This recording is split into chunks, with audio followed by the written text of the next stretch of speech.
Our next performer joins us all the way from Tamaki Makaurau or Auckland City. She's representing the Dust Palace Circus School up there. Her name is Nicola Leonie Jones, but on stage she goes by Leonie Rain, and she is originally from right here in Ōtautahi, Christchurch, but nowadays, as I say, she's based in Auckland and has been training at the Dust Palace for 1 year now. This is her first ever competition, and she is looking forward to sharing her expression of her cousin's music with you all, which is the track she will be performing to this evening. The performance you're about to see is based around themes of feeling anxious and pushing through those feelings and carrying on anyway. So all the way from Tamaki Makaurau, everybody please welcome Leonie Rain.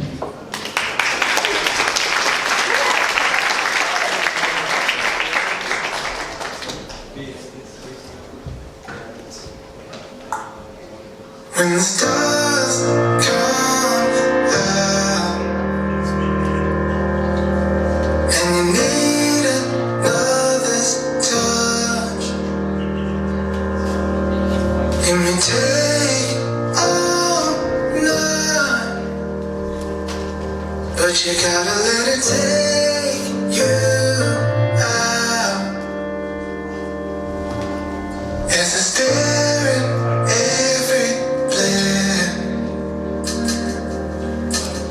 and I hear every beat,